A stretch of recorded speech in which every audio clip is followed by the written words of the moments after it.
early at this time of day, Jen.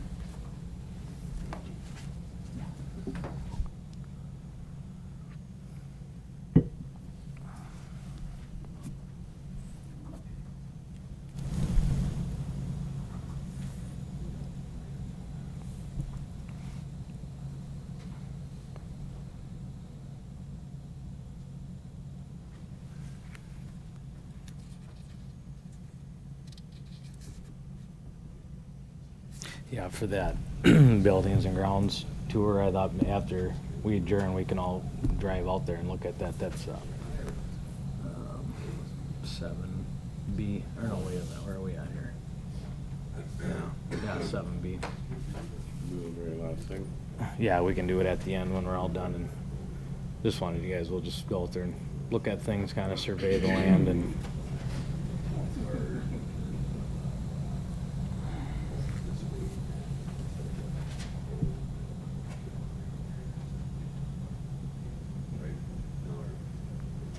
there's Kurt. Sure. No quorum.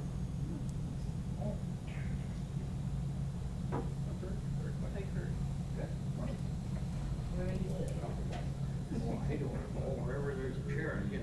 Well, that's why I didn't send out, I didn't know where you guys wanted to put that.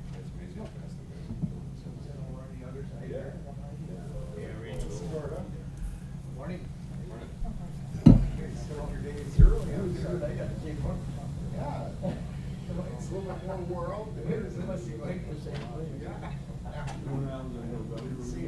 Good to see you.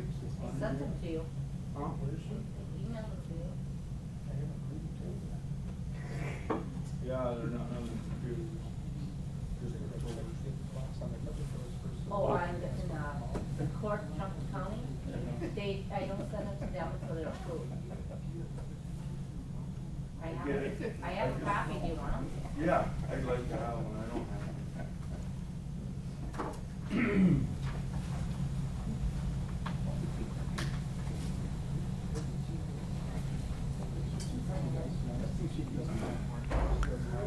I mean, there's a, oh, there he is. Oh, perfect. All right. Well, he just clears that doorway.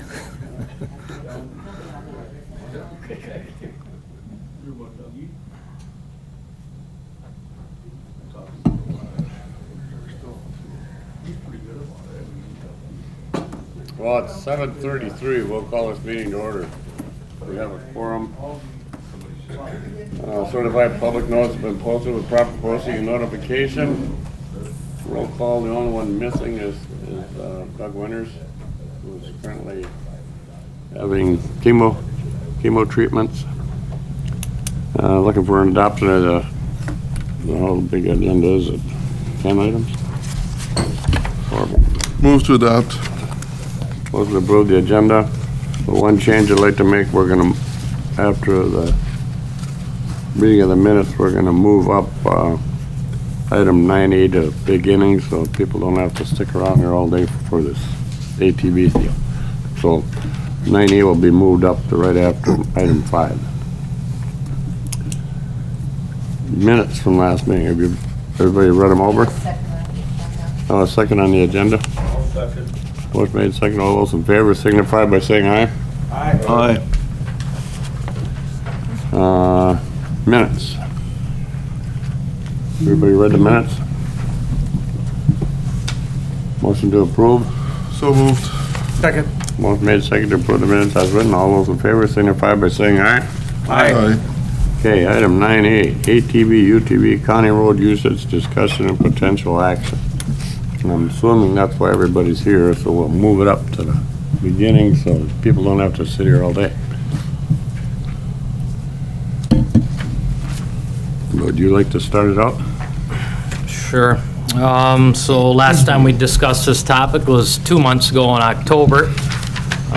When we discussed it the month before of September, we'd kind of, the committee had made a notion to allow the townships to check with their constituents, and there was that discussion of the public hearings and all that, but that kind of fizzled out. That's not too advantageous for the townships due to, a lot of work and financial issues. Then when we resumed discussion in October, we were just going to kind of table it until here we are in December. And in the meantime, I had sent out that email to the townships here, I think it was last Tuesday, just to kind of give everybody a heads up, we'd be talking today, and that there has been discussion of opening all the county highways to ATV routes. There was some discussion with Corp Council, and he did correspond with some townships about the current ordinance as it's written, stating that it does, the way our ordinance is written, does allow the County Highway Committee the authority to open ATV routes countywide.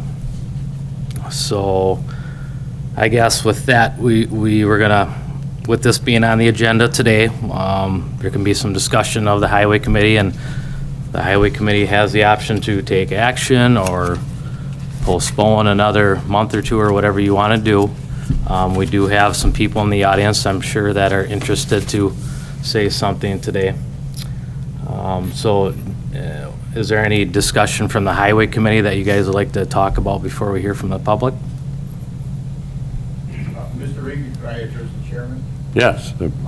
Why don't you just move up to a speaker seat? Or the podium, either one. I am not a member. To introduce myself, I am Tim Zimmerman, District 12 Supervisor. And my district includes the towns of Burnside, Chimney Rock, Albion, and Lincoln, parts of the last three. So I'm not a member of the committee. There is no public comment period. And I'd like to ask the committee to allow me to contribute to whatever discussion follows here as a member of the board.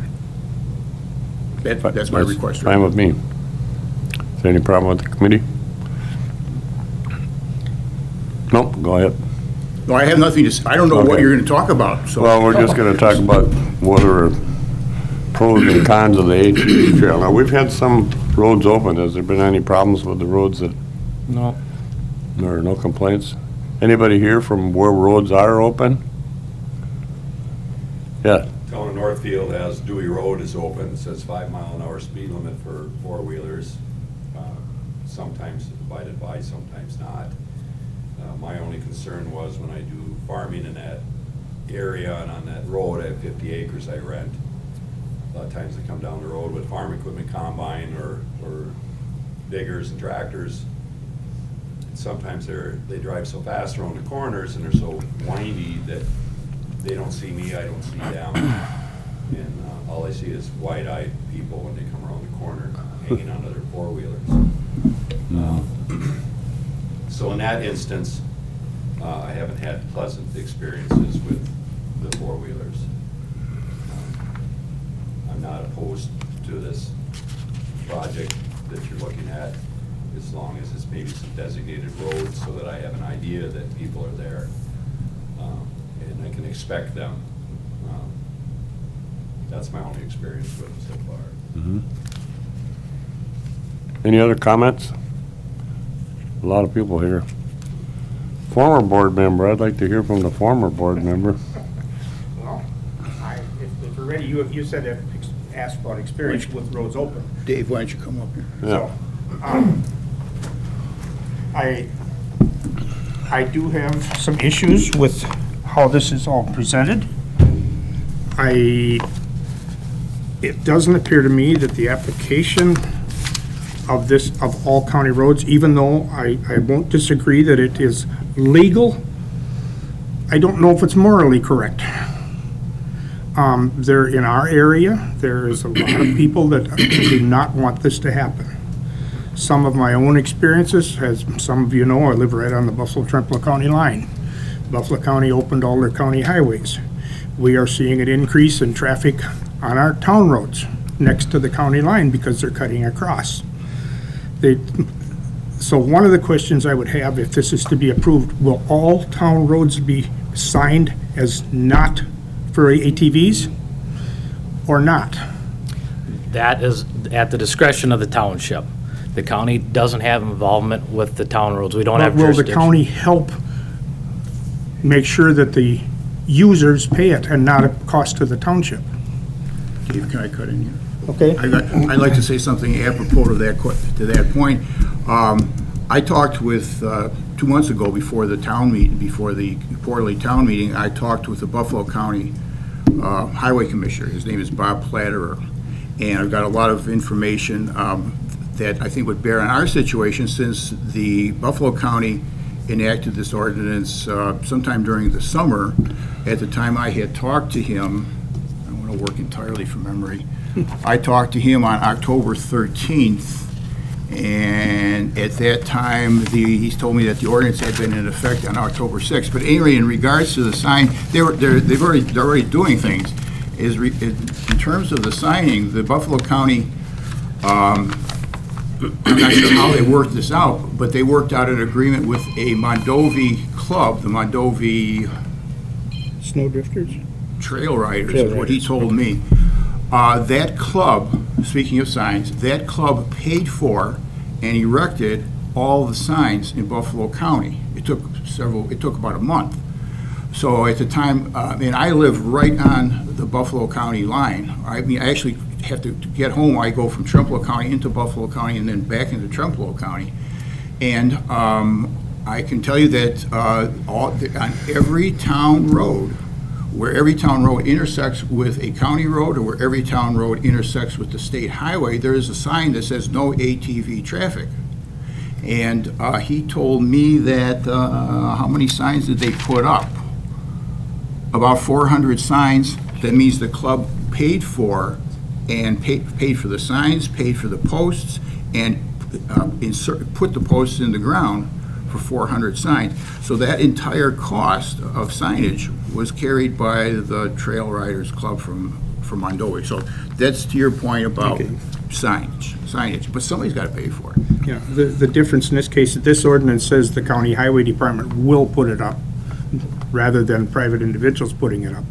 So my concern, one of my concerns, is the cost coming back to the township for paying for this. And I would expect, if the county is opening the county roads, that they would cover the cost of signage of the entrance to town roads, as well as whatever other signs are needed. That would be one thing. Anybody else on that part? I have a couple of other issues. Go ahead, David. Get on with it. Based on the ordinance, as it says, I don't see how these applications, as they were presented to us, meet the criteria stated in the resolution. So are we abandoning that part of the ordinance? For example, of course, now here we go, one of my favorite non-words is the word should. It's way too ambiguous. The minimum application should include showing the portion of the highway. It doesn't say anything about the whole highways. Map showing the trails lead up to the proposed roadway. These signs, I don't see any sign on these maps that were drawn. I don't see anything there. That the applicant has a lease or permission from landowners to use the trails getting to it. This whole ordinance talks about a specific situation, not opening the entire county. And I would be inclined to think that if you're going to open the whole county, the first thing that has to happen is this ordinance has to be reviewed to meet that criteria, instead of the old rule of, it doesn't specifically say we can't, so we're going to.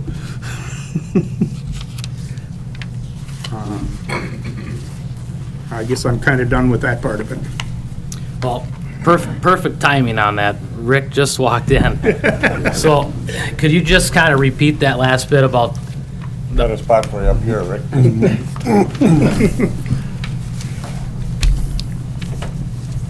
he was just coming down the hall as you were saying that there, so he didn't hear you.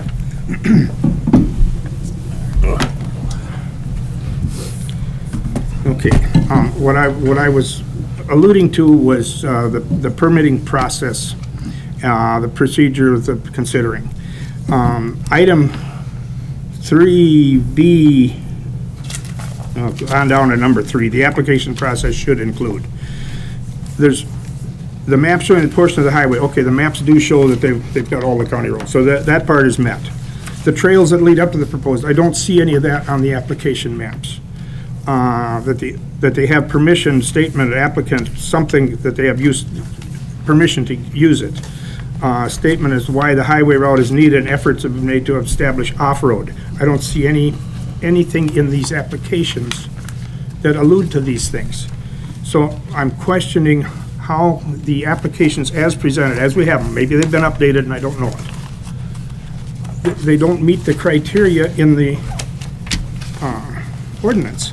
And Yeah, and I know those parts of that ordinance, those are applicable to, like, if there's, somebody wanted to route the trail from private property, where you gotta get landowner's permission and show the maps of whose land you're coming through, you know, but we don't have really off-road trails in this county, so that portion was left in the ordinance in case there ever is that scenario that occurs, which is unlikely, but, you know, the situation we're always dealing with here is roads and not off-road trails.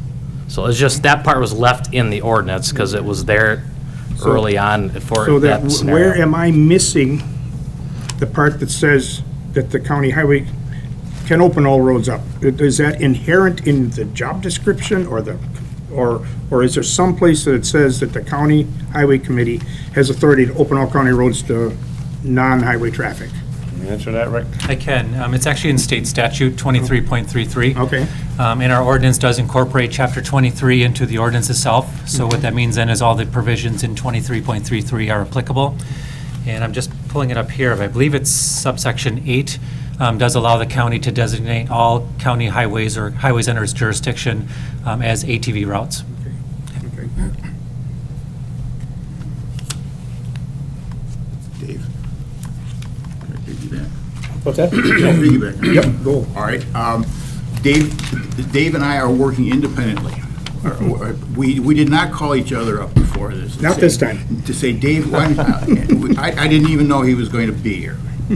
But, having said that, it's kind of funny that we've been working on parallel tracks here for the few days. Mr. Rinkus last Thursday sent out this email, that's why a lot of these townspeople are here, sent out this email, and Al, I'm going to quote you here, but this email went out to mikeandkelly@gmail.com, Town of Albion, and then Town of Albion, and then Town of Arcadia, Town of Burnside, Town of Caledonia, Steve Hogden, Kathy Zeglin, committee member, Town of Chimney Rock, Rose Autumn, Town of Dodge, Town of Ettrick, I guess that repeated yourself there. Town of Ettrick, Town of Gale, Paul Halderson, Town of Gale, Sue Henderson, Town of Hale, Town of Lincoln twice, Town of Pigeon, Town of Preston, Town of Sumner, Town of Trempealeau, Town of Unity. I don't know, maybe, did you skip any? I think Preston's. No, that's what you're reading. I have a group created for all the townships, so Okay. it's all 17 townships, and some have multiple people that I like to, you know, they have the clerk and Yeah, sometimes yeah. the chairman. I realize, but my point was that it went out to practically every town. And I think that was your intention. Everyone. That was your Yep, intention. yep. Okay. So here's the note. Reminder to those of you interested that Highway Committee will be discussing ATV routes on county highways at the committee meeting next Tuesday, the 14th. Meeting starts at 7:30 a.m. in the county boardroom. The important part, in conversation with some of the committee members over the last 2 months, there is interest in leaning towards the opening of all county highways to ATV routes and skip the petition-by-petition basis to help eliminate confusion for enforcement purposes and for riders, and also citing that after 2 years of this being a subject of discussion, they have not heard nearly the opposition to the idea as they have heard support for the idea. I am not sure if they will be taking any action at this meeting or not, so this is just a courtesy email to let you know where things are at. In the next closing paragraph, I did check with Corporation Counsel about our current ordinance, and he advised that our ordinance does still allow for the Highway Committee to designate roads as ATV routes as well as state statute. I probably meant as per state statute. So I didn't get this. My wife is chairperson of Chimney Rock, and I didn't really, this went out Thursday morning. I didn't receive it from my wife until Saturday morning. I immediately sent a message to Rick and Al and John asking for clarification about this point about can the county actually open up all roads, all county roads at once.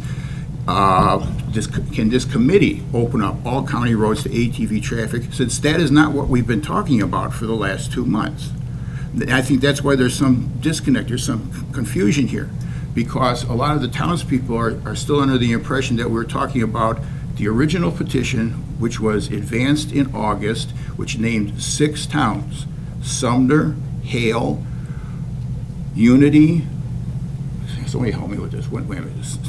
Sumner is right across the northern and western side of the county. Sumner. Northern and eastern. Northern and western, Dave. Sumner, Hale, Unity, Albion, Chimney Rock, and Burnside, right? Yes. Those are the towns named in the original position that went out in August. And that's what we've been talking about for since August. And suddenly, everybody in the towns now learns that the county is considering opening everything, not just those 6 towns. I mean, our original objections were based on the fact that immediately after that petition went out, Chimney Rock, Albion, and Unity all passed similar resolutions saying they did not want ATV traffic. The town of Hale came in with a letter saying that it did not want ATV traffic.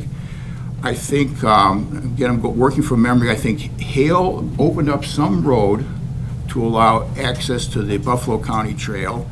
Unity opened up one town road to allow access to the ATV trail, and Albion did, opened up one road. So each of these 3 towns that are next to the Buffalo County Trail made a concession. They said, okay, we'll open up a town road so you can get from a county road across a town road to the ATV trail, but we don't want all our roads opened up. That's what those letters and that's what they did. But then suddenly they're opening them up anyway. And now another month have gone by, or 2 months have gone by, and now they're opening the whole county. So I didn't want to cut Dave off, but I just want to point out that I went over the same ground that Dave went, independently of Dave. And we both have the same concern. The Corp Council has corresponded with Kathy and with me diligently over the past couple of days. We have an eloquent defense of the fact that the county can indeed open these roads. The county can do it. So I'm not going to argue with Rick about this. So my point is that if you do so, you are ignoring the will of 4 townships. And I know Steve Hogden is here from the town of Caledonia, is also strongly opposed to this. You can do it, but you're ignoring or flaunting the political will of some of the local governments. You are destroying the idea of local control of these roads. That's the point I wanted to make. If I can interject one thought parallel, on land use, it has pretty much been not rule, not law, but policy, that if a local municipality opposes or a certain change, that the county committee goes along with that unless it's a dire need of some sort. I would suggest the highway committee needs to look at this situation in a similar fashion, that policy has been to acquiesce to the local community. How many townships have we got represented here today? I don't. Unity has a town board meeting this morning, so I am here on their behalf. And it's too bad the meeting's not on WebEx, because people could attend. It is on WebEx. I was told yesterday it wouldn't. Yeah, there was supposed to be a, Okay, I'm sorry, but Is Darren it on? told me yesterday. Is it that plugged in? wasn't. Yeah, Okay, well, that's good. Gentleman on right now. because, Oh. I was told yesterday it wasn't scheduled to be on WebEx, so. right. But what was their Unity is, Unity's sent a letter that They're against. Supervisor Ziegler referenced, and they did open up a road to have access to the trail that we have in the northern part of the county, but are not in favor of having all the county roads open. And they really like, if I can speak for Randy, wanting to maintain local control of the township, because they feel it's kind of slipping away. Okay, any other townships? Yes. Steve Huckman with the town of Caledonia. This, kind of came as a little bit of a surprise that this was being discussed, with opening up all the county trunks. This issue came up almost 2 years ago. We had some serious concerns about County K and County M. They run the full length of our town, north to south. We had safety issues because of the amount of traffic that's on those roads, and especially like the gentleman next to me spoke about agricultural equipment. Town of Caledonia is intensely farmed. There's a lot of big equipment that runs those roads. And that was our original contention, that we really didn't want to see County K and County M opened up to ATV, UTV traffic for safety reasons. Following that, we were assured that both those roads would not be open because of what we had stated.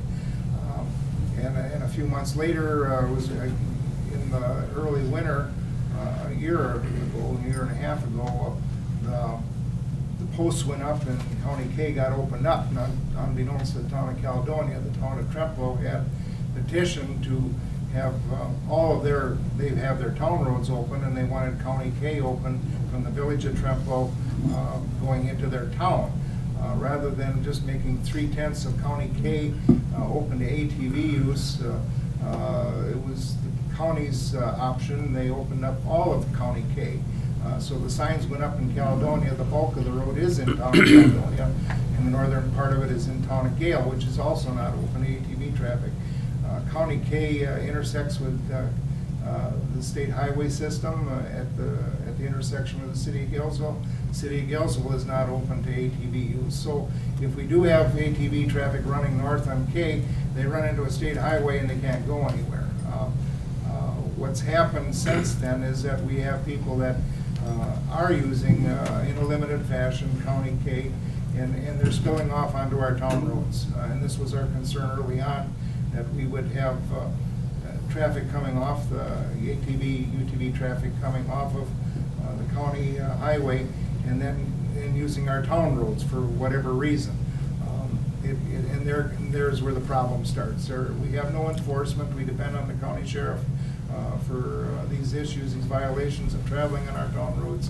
The county sheriff 2 years ago at the original meeting when this was all discussed indicated that they didn't have the resources to run down ATVs just for traveling on town roads, that they would only go after individuals who were violating in a serious manner, either speeding, reckless driving, or drunk driving. So basically we're put at a real disadvantage, and if any of you have had experience with these machines, they all look similarly. They're dark, they're kind of camouflaged, they're hard to identify. So and they won't stop. I've tried on a couple occasions to stop somebody on the road, and they just go right around you. So it is a problem, and we would really like to see the current system of petitioning individual roads or pieces of roads rather than seeing the entire county trunk highway system open, especially in the town of Caledonia, where we have, like I said, a lot of traffic on K and M. So that's our concern. That's why I'm here. Yeah, Jeannie. Just to bounce off of what you're saying, the Parks Committee has been working with the Division of Tourism because of the incredible amount of traffic and accidents that are happening in front of Eckers and on Highway 35. We're talking about putting turn lanes, but I mean, I think to have to cross State Highway 35 or any of the other highways in the southern part of the county could be really dangerous. It already is dangerous in your car in that area, so. Any other comments from town? Yes. I will pull up a chair if you don't mind. No, that's good. Kathy Zeglin, Town of Chimney Rock Chair. I had correspondence with Mr. Niemeyer on the ordinance. My original, I too do not have a debate with Mr. Niemeyer on whether state statute gives this committee the authority to open roads to ATV traffic. My original question and point was how the ordinance that is in place, how this committee can circumvent or ignore the permit process that is currently laid out in that ordinance. I fail to see where the ordinance itself does allow opening of roads without that permit process. So that was my original question to Mr. Niemeyer, not debating that this body has authority to do so. The town of Chimney Rock did send you a resolution back in August that we are opposed to opening our town roads. That resolution still stands for many reasons. We believe there is a safety hazard issue both for ATV riders and our public and anyone else on our roads, on the county roads. We also have a noise and privacy issue in the town. We have a great deal of public land already with the public coming and going at will on those lands, and also trespassing on private lands. Our town residents and landowners have been opposed to many, well, quite a few openings. Most recently, a county park was proposed for the town, and the town residents and owners oppose that to a considerable extent. We're also concerned, as Mr. Hugden alluded to, the problems associated with agricultural vehicles on the roads.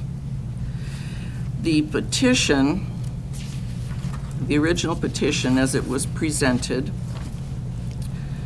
asks for, well, states that opening the county roads, I will only speak to Chimney Rock, opening the county roads in Chimney Rock would be beneficial to tourists and residents to access businesses in the area, promoting those businesses. The town of Chimney Rock does not have one business open to the public. We have no businesses whatsoever. Also, the town of Chimney Rock, you cannot access from the east, crossing Highway 93. We're essentially landlocked. You cannot access us from the east, crossing Highway 93.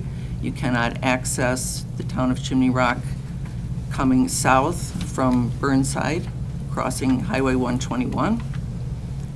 The only access point into Chimney Rock would be from Buffalo County on County Highway Z. And access in Buffalo County is limited. We do not have any direct link to the Buffalo County Trail, which was one of the reasons the petition was originally given to you folks. Our county roads do connect with those in Albion, but the county roads in Albion do not access the Buffalo State Trail. And the town of Albion, again, is landlocked by highway access.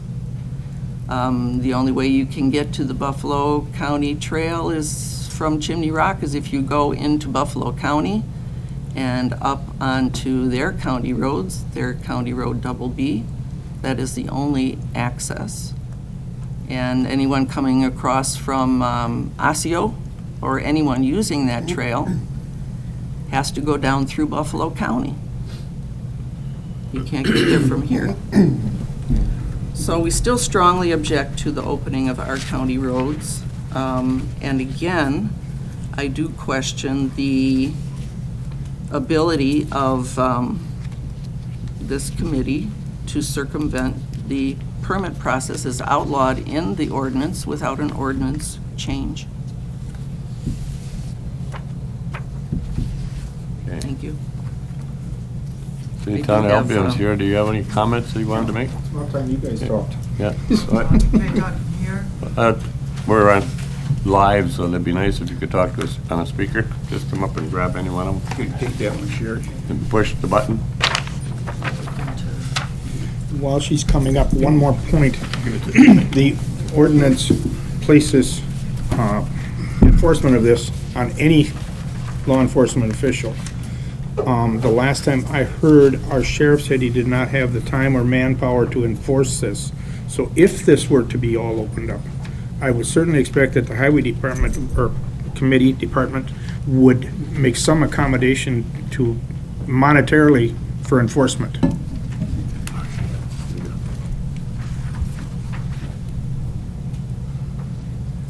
Okay, you have some comments? Yes, I'm Sherry Nelson, and I'm the town clerk of the town of Albion. Albion is also a farming community, right? And we have no business at all that I can think of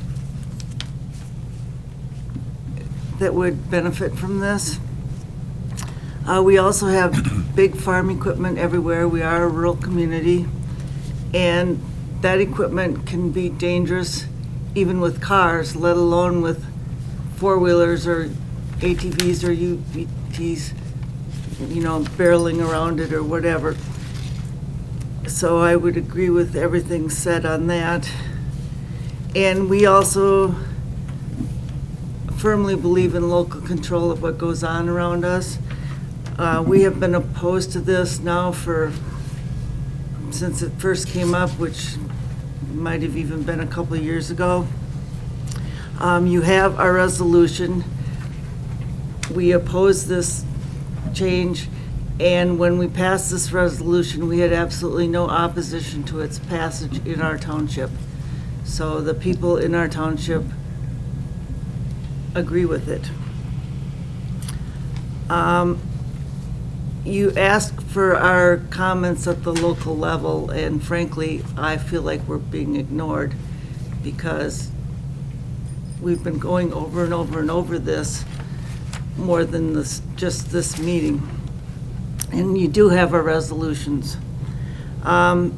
Personally, a couple months ago, just about clipped one, or he about clipped me on County Y, which at this point would even be illegal. But, you know, who's out there to enforce it? No one. So basically, I want to say that I agree with everything I heard from all the other people that have contributed here, is that this is something we don't want. It's something we passed a resolution against. And as a township, there really is no, as Kathy said, there is no access that I can think of from a county road, so why have them? It's something we don't want and something we don't need for connecting to the trail because it wouldn't work anyway. Okay, thank you. Mr. Jackie. Chair, I did pass out maps that I have created both from the town of Chimney Rock and the town of Albion that does outline the county roads and show you for sure that there is no access from the east-west, from the east or from the south to that trail. Okay, thank you. Mr. Erickson, do you have any comments from Town of Pigeon? This subject has not been addressed in my term as chairman for Town of Pigeon, so I can't speak for the board. What I'd have to say would have to be personal, and I'm not opposed to the ATVs, but I would like to see a petition to individual roads so that we have some control on the access. We have a lot of Amish in our community, and we have proven over time that vehicles have a hard time getting around the Amish buggy even. Not to mention the four-wheelers and side-by-sides. So, again, not speaking for the town of Pigeon because this has not been addressed for the board, but my personal opinion is I would look at it by petition on a road-by-road basis. Okay. Is there any comments from that section over there?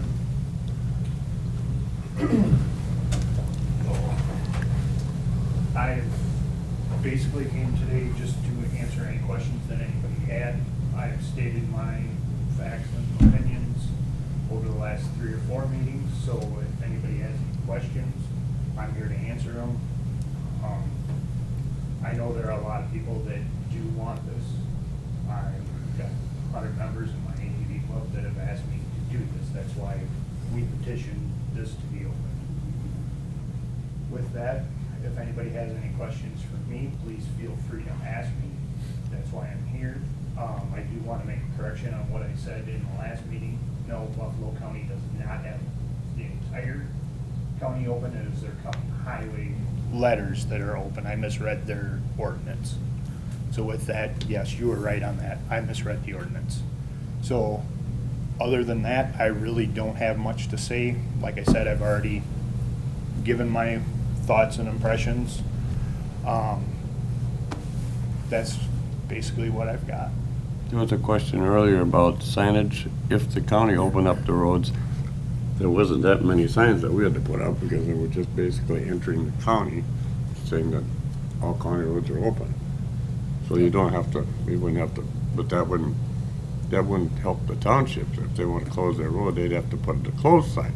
So you mentioned at some meeting, I think I was at, the snowmobile club would be willing to. The ATV club, we were, I believe it was up to $2,500 for signs.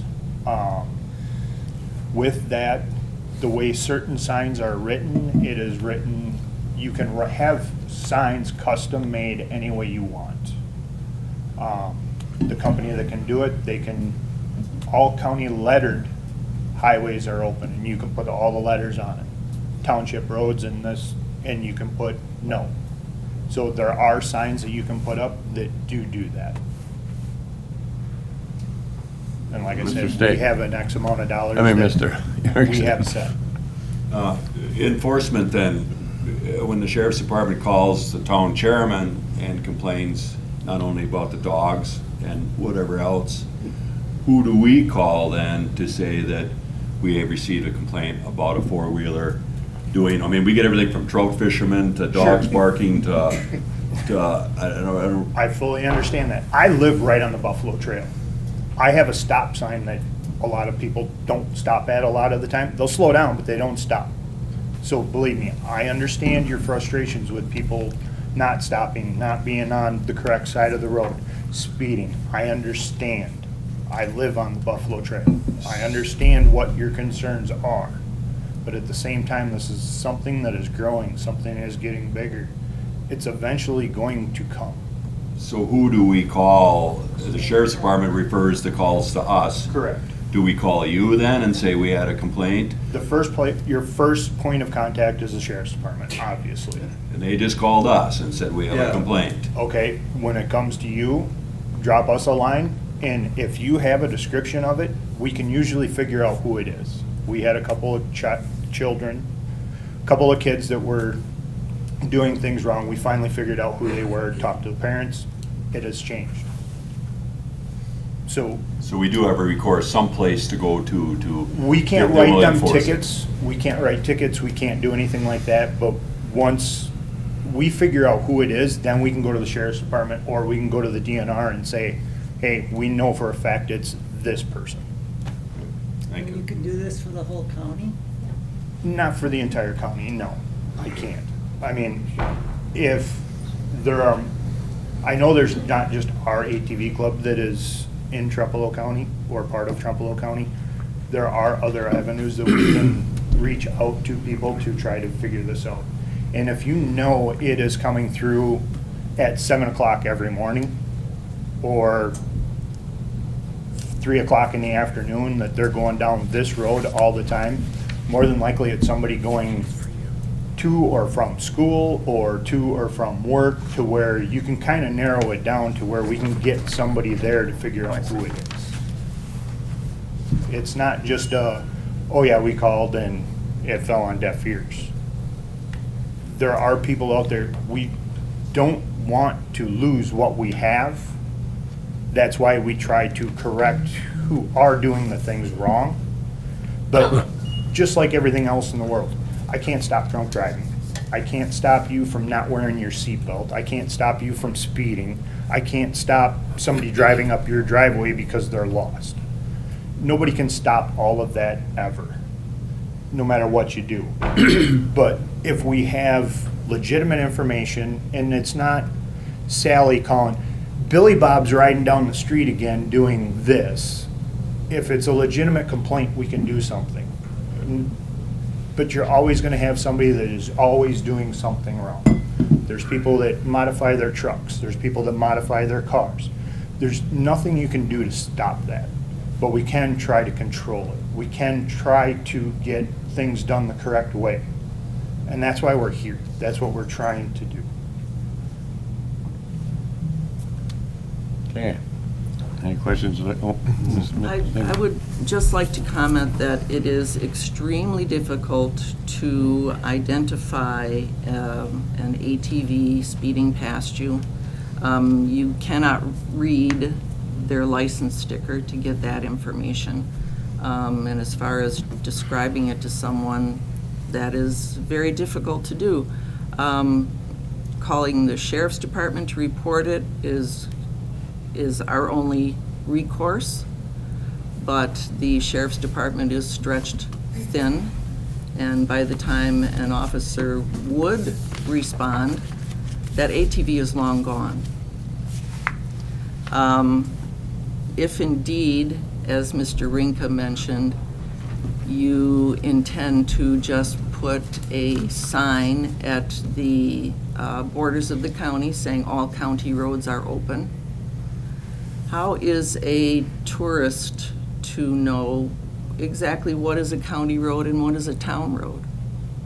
A lot of people do not understand the lettering system versus the road naming system. We're going to get a lot of people on our town roads. If you do that, I would respectfully request that all town roads be signed no ATV traffic. We're going to get it. They already have spillover in the town of Caledonia, as I understand from Mr. Hugden, and violators are out there. Go ahead. I guess I have to agree with Kathy in the person that I almost had the accident with a couple months ago. There is no way I could identify who that was, and as fast as they were going, I could not even dare to follow them and try and figure it out. There is no way to tell their stickers, and you know, you have a person with, you know, you can barely see their face. There is no way for the average person to identify who this is happening. And if we have to try to wait for this person like me to come in front of me day in and day out, that's not going to happen. So I don't really see any way that you're going to be able to do, maybe not you, but I don't see any way that this is really enforceable, the behavior of people. And again, our district is opposed to this. And I believe you should listen to what the local people want. Okay. In your comments for somebody flying by you, can you get the license plate off a motorcycle that goes flying by you at 105? I'm not going to debate that with you. I'm here to talk to the committee. And I understand that, but you're stating this, I'm just playing devil's advocate. Like I said, where there's this, there's that. There's not any good way to do anything. If a motorcycle goes by you at 105, yeah, it was green, or it was black, it's the same thing. It might be that one time that he goes by. It might be that one time that kid goes by on the wrong road. A motorcycle license plate is much bigger than the tiny sticker on an ATV. Just a little point to consider also for this committee, the County Y that runs through Chimney Rock and up into Albion. A portion of County Y is also the borderline with Buffalo County. Buffalo County has not opened that portion. And if, I would believe that if Trempealeau County decided to go that route, there would have to be some intergovernmental agreement, I would think, between the counties, since you do share that road. Okay, yeah, one more. I'd like to get back to the motorcycles in that, to state that they are, all motorcycle drivers are, unless they're, in big violation, they are licensed to drive. And they are following the rules of the road. And I don't believe that the ATV, UTV riders are required to have a license, Yes, they are. Yes, they are. a driver's license, even the ones under 16. Can't legally operate. on Parent 16. with an operator's license, they have to ride with somebody. They cannot be by themselves. Right in here. Okay, any questions? So if they have a suspended license, they cannot be on the road, period? It's a different license, just like a deer hunter's license, a fishing license. Right, but it's snowmobile or- not a driver's license. No. It's an operational license too. I guess my basic opinion would be that if they're on the road, they need to have a driver's license to protect the rest of us. Ms. Medic. I just, so I guess I can't speak. This one's. Here. They just don't want me to talk. Oh, yay, Derek heard me. I think the issue is not people, I'm speaking as a town person, not that we don't want ATVs, we understand, I understand that, I spend a lot of time in Douglas County, a lot of ATVs and UTV usage up there. I think the issue is town boards are very familiar with their area, they know their roads, they know which roads are used for agriculture all the time, they know the traffic, they know their area. People want to be able to control what happens in their township and want to know what roads are open and what roads are not. We're lucky in Unity because the state trail is right there and accessible to a lot of people, so we're very lucky that way. But I think it's important to pay attention to town boards and all of the people that represent town boards because they know their town. They know their town better than anybody sitting in this room. And it's important that people can retain some sense of control and to be able to say, okay, we can open this portion of D, so you can have access to the state trail. We can open H, I think that is the issue here, not that people hate ATVs or don't want them, because there's a lot of ATV action up where I'm at, and people are generally very respectful of our property, and, my husband has an ATV, so that's the issue, is let the towns make the decisions about what is in the best interests of the people that live there, because that's what we're here, that's our job, the health, safety, and well-being of all the people that we represent. And I believe that's the bottom line here, is let the towns make the decisions and what's best, because people are in contact all the time with their town board chair about what's going on. That's where the action is in the town board, so that's all I have to say. Thank you. Oh, one more.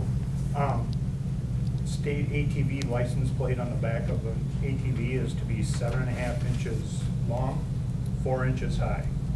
Wisconsin state license plate for a motorcycle is to be 7 inches long and 4 inches high. So they're the same size as a motorcycle. The one in the back of ours is big. Yep.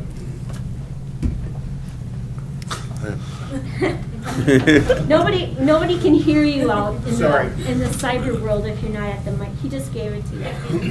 It's okay. So a license plate for an ATV, UTV. Put your mic on anyway, right? Just push the button there. That's on? Yep. Okay. So a license plate for an ATV is 7.5 inches long and 4 inches tall. A motorcycle license plate is 7 inches long and 4 inches tall. So theoretically, an ATV license plate is bigger than a motorcycle. I just came back from Arizona a couple weeks out there, and rode four-wheeler all over. Walmart, or wherever you go, you can take it anywhere but the interstate. You can ride it on any state road anywhere, but everybody does that, and it's cool. But, is there any questions from the committee?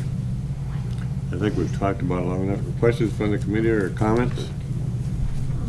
Randy, did you have any comments you would like to? Yeah, I do. I was the one that kind of decided to maybe go for the opening for several reasons, actually.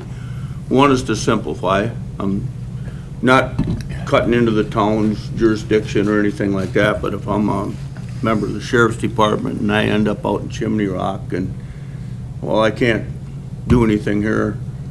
All the county roads are open, but they don't have to look at a map to find out which county roads are open, which ones are closed. So as a sheriff, it would simplify his job. Secondly, if I'm a rider and I'm just out cruising around and I go into Chimney Rock and I see all these roads dead end and they really don't go anywhere, why would I want to ride on them, really? I mean, unless you're going to go sightseeing and then you're not bothering anybody anyway.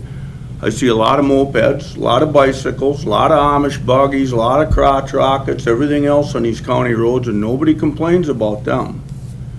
But now you got a UTV use and ATV, which is, they're making them more and more road ready all the time because there ain't a lot of trails that are open. They got basically blacktop tires on them. They can go 70 miles an hour down the road if they have to. They have a license plate on the back of them. They have lights. They have directionals. They're set up to run on the road. And for some reason, I don't know what it is, they must think that these UTVs are going to start a mini Sturgis in Wisconsin, but I don't see that happening. I see it's just a few people want to go out and sightsee and drive around. I mean, if you go into Wisconsin Dells, they opened up the entire city for UTV use. Now, if you've ever been there in the summertime and you see the amount of traffic in Wisconsin Dells and they're okay with it, I don't see that this is going to be a big issue. I just asked to petition to do the whole county because everybody comes in with their own little opinion in their townships and nobody's knocking that. The towns can do what they want with their roads, but the county to open them up entirely simplifies the whole process. Like we talked about, you go to every road that goes into Buffalo, Jackson, Clark, La Crosse County, you put up a sign, UTV use allowed in Trempealeau County. That's all you need to do. You don't have to sign anything else. Now, the towns do if you don't want them on certain roads. And I feel your pain because a lot of your roads are dead end, and you don't want them tearing around on them. I get that. But if I'm looking at a map and I see where I can drive and I can actually get somewhere, I'm not going to go over here where I run into a dead end and have to turn around and come all the way back for nothing, unless I just want to go up there and see what it looks like. And in that case, I'm not going to have 15 people following me, creating dust and tearing up somebody's turf. I don't see this being a problem any more than, I've got several farmers in my area. County Road C is turned into like an interstate between Black River Falls and Beaches Corners. There's traffic on that thing like there's never been before. I think every GPS that was ever built sends them to Black River that way. But I've had crotch rockets, and I'll call them that because they're motorcycles that really, they come flying up through there at 85, 90 miles an hour on those corners. You can hear them coming way before you see them. I see four-wheelers, UTVs, they're respectable people. They're just driving. They're not bothering anybody. They're not tearing anything up. And they've got the same license plate that's got to be displayed like everybody else. And they have to be licensed to be on the road. They can't be, can't throw my granddaughter on there, who's 9 years old, and tell her to take the tractor over to the back 40 and take County Road C. I can't do that. They have to have helmets on. They have to abide by laws. So these laws are also put in force by the DNR. So the DNR is also another avenue if you have an issue with an ATV or UTV. They have all that information. But that license plate is what gives them the right to drive on their road as much as anybody else. Bicycles, yeah, they're there. Do they come around the corner and you see a bicycle on the road? What do you got to do? You got to give them a wide berth. They don't have bicycles, so-called roads off to the side like they do in La Crosse and everything else. So you got a designated bike trail. We don't have that here. So they're riding on the same blacktop we are. Amish buggies, God forbid, but I've been out at 10 o'clock at night. I used to be a troubleshooter for XL Energy. 10 o'clock at night, you come down the road and there's this little red thing glowing in the road in front of you, and you get right up from me to you away from it, and it's an Amish buggy. Nothing else on them, and they're black. And you come flying up on that thing trying to get to the next destination. I can see where accidents happen there. But they don't have to follow any rules, because ATV and UTV use does. All they're trying to do is simplify the whole process. You open them up, the towns don't want them, the towns don't have to have them. But the county, to open it up, the cops don't have to go and dig in their map and look at it and say, well, yeah, this road is closed, you can't be on it, but this one over here is open, just to try to simplify the whole process. That's all I got. Okay. Kurt, did you have any comments? Oh, I got it. Hit your My button. township, my township opened up last summer, and first I knew it was open, there was a arrow sign pointing both ways. And, but I seen two this summer, and they went by our place 30, 35 miles an hour probably. Didn't even hear them if I wouldn't have seen them, so I don't, and, you know, pretty rural area, there's no city or anything, well, Osseo, but I mean, that's 3 miles away. And now the county roads, I don't think they're open till they get signed, am I right? Correct. For Al? So, I don't know. You haven't heard anything up at the club? We've had one complaint about somebody going down County B, and I got asked about it, and I'm like, yep, I've already talked to that person and told them County B is not open yet. And as far as I know, nobody's said anything to me since then about them going down County B, so. County B would get you to the trail. County B gets you into the city of Osseo. Yeah, it would get you to the trail. And then gets you to the trail. Is the city of Osseo open? The city of Osseo, their ordinance reads So they've got certain routes. that there are 2 routes around the city, and the way it reads is you can ride to and from your house to that route to the trail, or to a business to get gas, to get food or whatever, but the route's pretty much, it's a square box around, and it gets you to the trail. So, Don, did you have any comments? Yeah, given this a fair amount of thought, and I don't want to be disparaging to the riders at all, because I do believe, for the most part, they're good people that do genuinely just want to go ride their ATV. And it is a growing hobby. You can go to other states. Did that out in South Dakota with my family a couple of years ago. Had a great time. Everything's open. I think it's really good intention. And I like some pieces of it, but I too actually have concerns with the loss of control to the locals, and feel like that we should follow the petitioning process, just to allow the locals to have their concerns heard and apply it in a more specific manner, I guess. You know, this route, this road. Like I said, I think that the intentions are good. There's bad apples in every group. You know, motorcycles, hell, we've all seen bad people driving cars for that matter. So it doesn't really matter. I actually think it's good in a lot of ways, but I have yet actually to talk to a farmer, in my case, that's in favor of it. And you're coming around the corner 20, 25 miles an hour, and that's all we can do, but you're 18 feet wide and weigh 50,000 pounds, you don't stop on a dime. And that's not picking on ATVs, that's just, you get used to driving that anyway, but it's just another obstacle. I guess I just have had a lot of farmers concerned. but you're gonna have that same concern with a car or a I motorcycle. get it, no, that's what I said, I mean, Yeah, okay. we get used to that, but it's another obstacle, you know, and that's all I'm saying. I'm not saying that they're bad, like I said, it's well-intentioned. I like what you're trying to do, but it's just another one. And it's bad enough interacting with cars and whatnot on the road. In all honesty, that is the truth of the matter.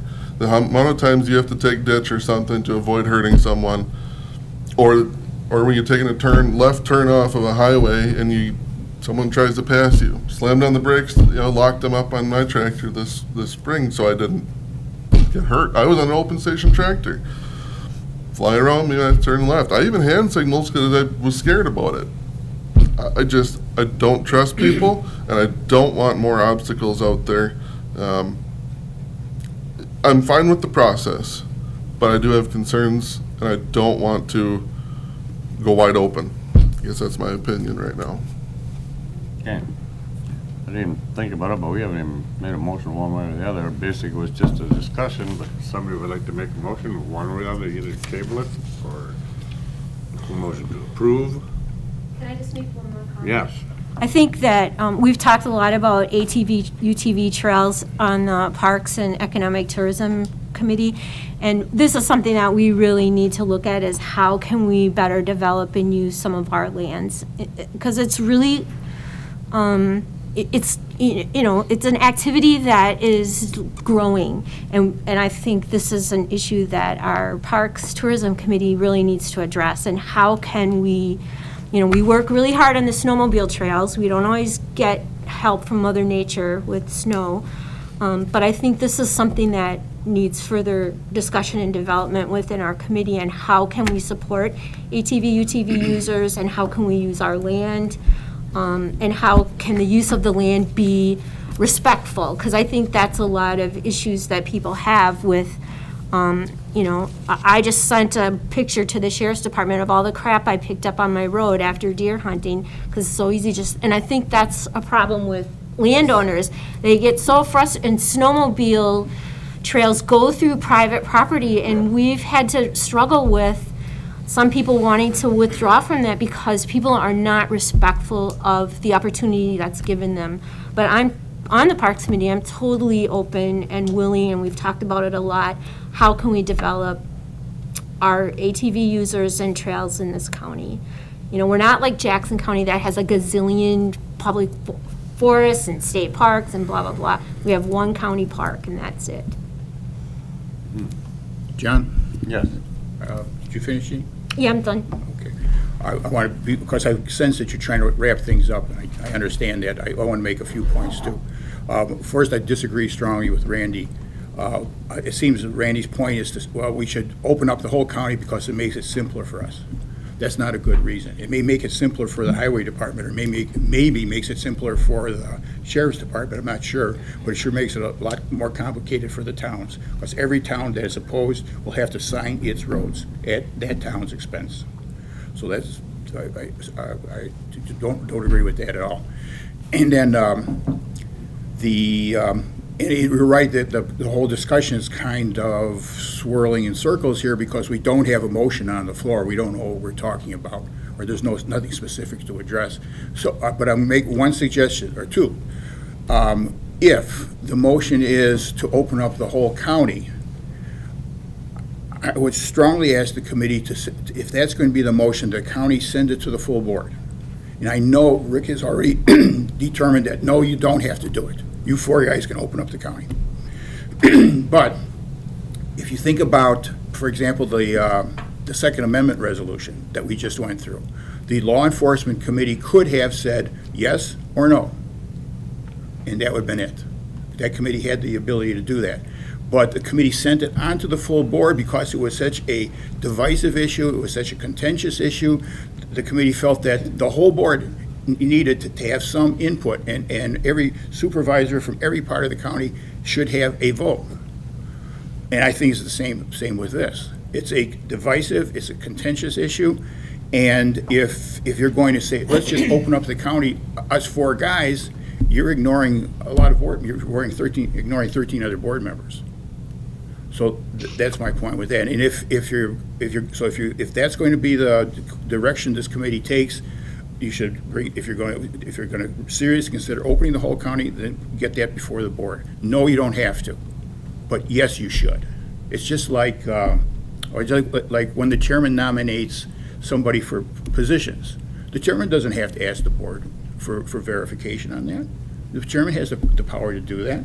But it's not only it's a courtesy, it gives you feedback on what do all these people who are, I'm supposed to be their leader, what do they think about this? And so you get a consensus of the board about whether that appointee is approved or not approved, is acceptable or not acceptable. So that's if you go that way, and if you go the other way, if you return to the petition process, then we'd have another discussion about which towns should be open or which towns should not be open. But right now, we have no direction. Okay. Mr. Chair? Yeah. Can I butt in here, or am I too late? Go ahead. I'm from Chimney Rock. Just say who you are. I just looked it up. So you can actually get grants for route maintenance, route area maintenance, and for law enforcement of these areas. I know that's been a big contention, so just a point there that there may be grants available. It says it's for the towns, cities, whatever.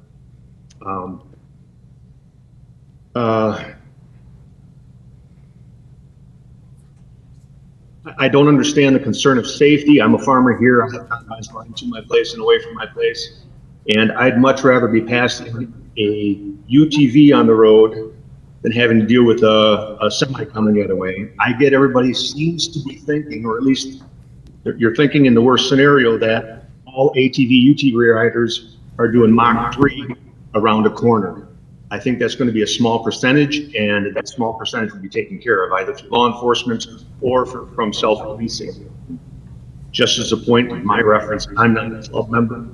I am just a citizen in the township of Chimney Rock, and I am all for this, obviously. Everybody talks about this needs to be from point A to point B to get to a route. That's not necessarily it. This is like me riding my motorcycle. This is recreation. Chimney Rock has 634 acres of DNR land that anybody in the town on the county highway can run over there, picnic, bike, cross-country ski, whatever they want to do. So it benefits those people in the township or those outside if they end up coming in through that way. And then lastly, everybody seems to be making a point of ignoring local control of townships. The committee was nice enough two months ago to send it back to the townships and say, find out what your people think. And that didn't happen. The bottom line was the committee said, the county can do it if they want. I'm not going to go and check with all my constituents because this is what I feel and this is the way it's going to be. I wasn't asked, and I don't know if the 200 and some other people in the township were even considered about this. Another point is someone made the point that the discussion all of a sudden changed from opening up all the roads from just the petition system. I've been following this for 4 months, and we have always been talking about municipal meetings. And if you're paying attention to that, it's been about opening it up, not because it's easy, it's actually cost effective. Like I said, the DNR has grants that might, I don't know the specifics, but that might help pay for the town signs, if that's what they want, to sign every lane and whatnot off. But so much easier for law enforcement.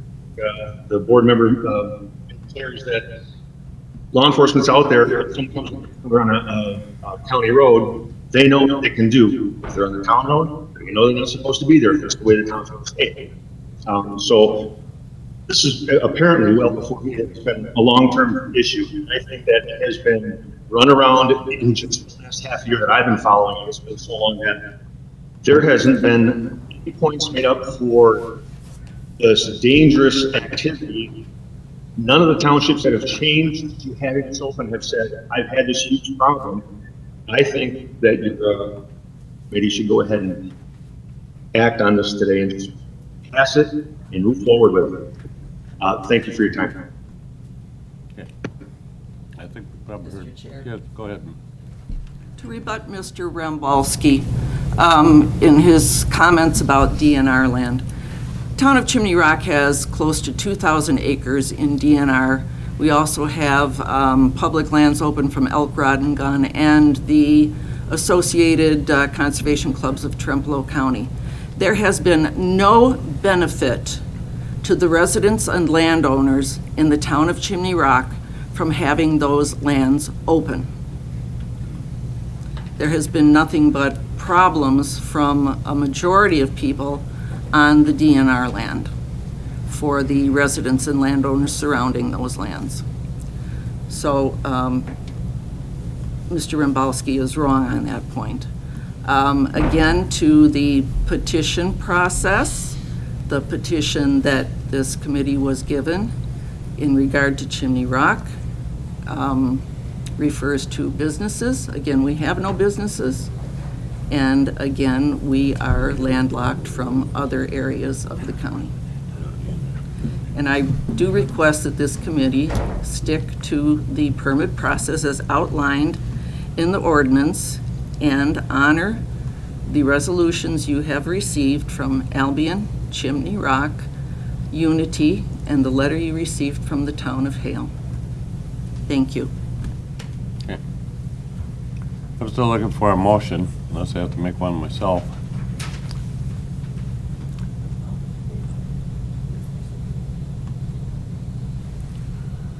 Are you gonna make a motion, Randy, or do you want me to? Go ahead.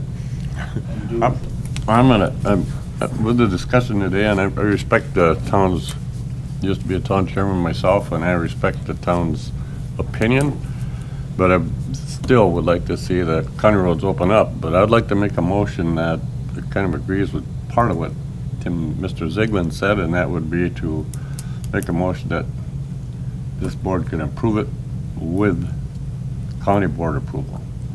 So we'll go to go to full county board. Motion and a second. Motion to open all county roads. All county roads, but it's got to go to county board for approval. And that could happen on the 20th? Good. Yeah. As long as you get it to Paul first thing this morning. Yeah. Mhm. Okay. All those in favor signify by saying aye. Aye. Aye. Opposed? Aye. Okay. You're doing it. Carried. We'll send it to full county board. And that would just be letting Paul know and put it on the agenda. Correct. Yes. Yep. I have to go to court, so I'll be. I want to thank everybody for their participation. It's great to have public input, especially from town chairman. We'll go back to item number 6, audit review and voucher discussion. I would make a motion that I got stood up and made him go back and redo it. And Let's wait for Kellen to come back.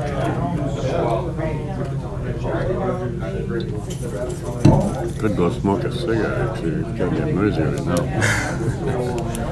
Yeah, you might need 5 minutes. Yeah. At least they got it done when we could do it. At least they got it done when we could do it. Dave, I didn't recognize.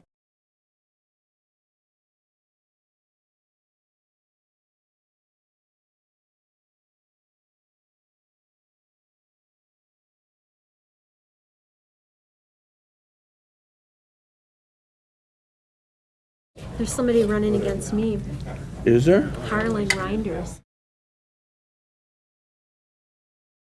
And if they think. We have a meeting here at 10:30.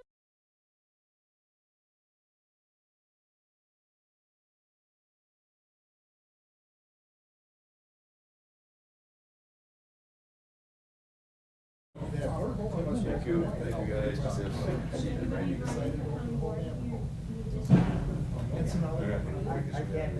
They're coming up a few years ago now. I don't think so. Yes, then I know you're running. And we got a bar out there, that's. I've seen it. Make sure that I get locks on all the cupboards. Ken went to the bathroom. I know. You must have went upstairs to that one. I know. That's my feeling. If Harlan Reinders. We got one standing back here talking to. Key your mic and tell everybody to sit down, we gotta continue.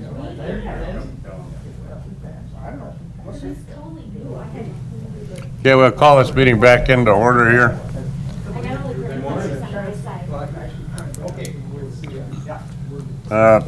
We're on the vouchers, review vouchers. Motion was made by Kurt to approve. Is there a second to that motion? I'll second that. Seconded by Kellen.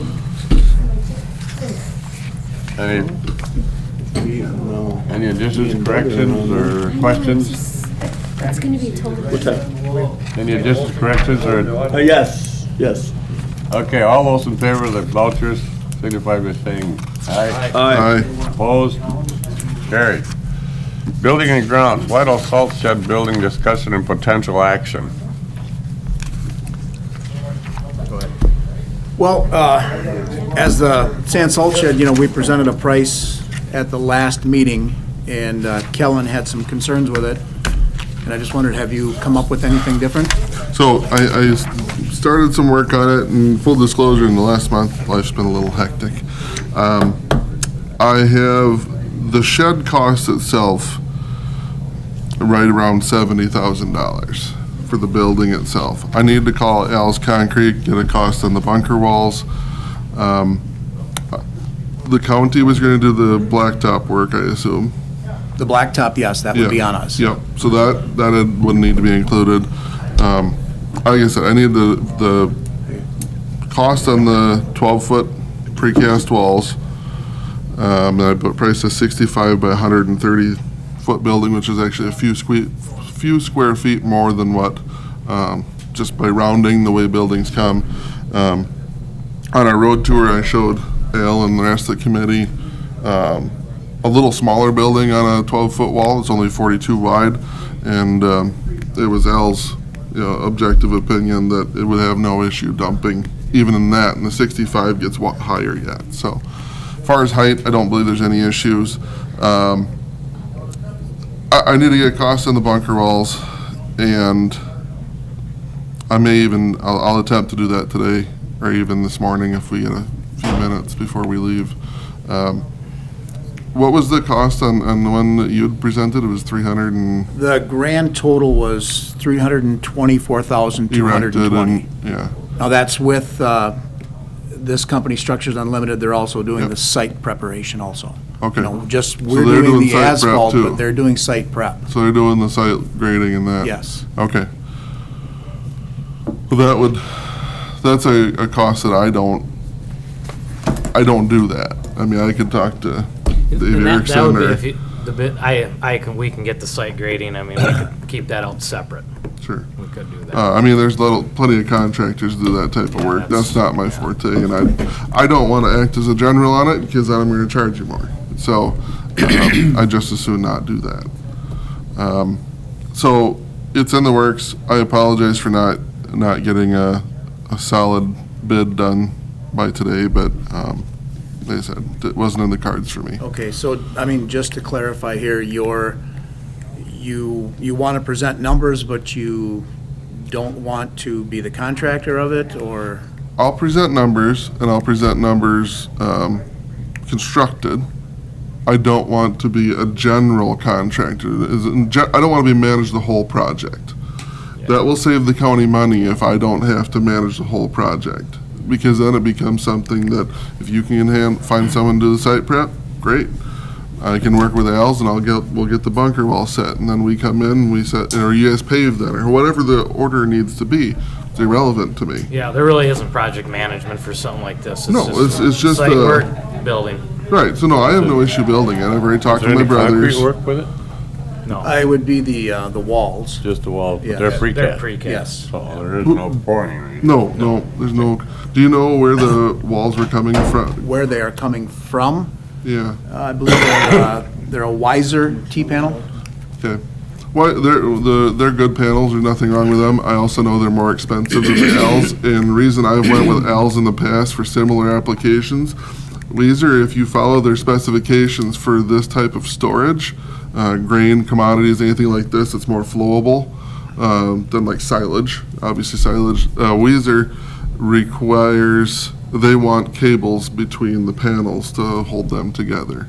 And that's the reason I've went with the ALs. They don't require any kind of interior support system.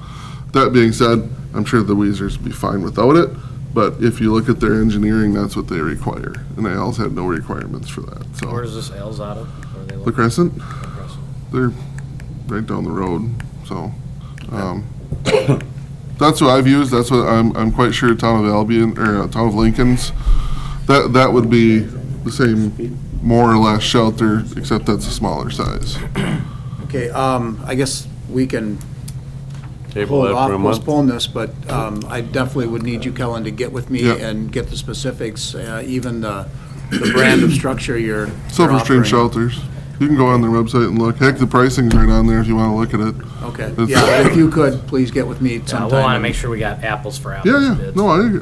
And And then we should also just tell them to give us a bid without the site prep, just so we got apples for apples. Right, and the bid I have, it breaks everything down, as far as just structure, Yep. the concrete, everything, so. You can do, there shouldn't be any concrete, I mean, that's there's not an issue concrete. to spell all those things out, and that's to be expected. I'm not trying to give a vague number, I don't have, I mean, I can give you a detailed price of the shelter, and every individual option I've selected, I have all that, because that's what I sell.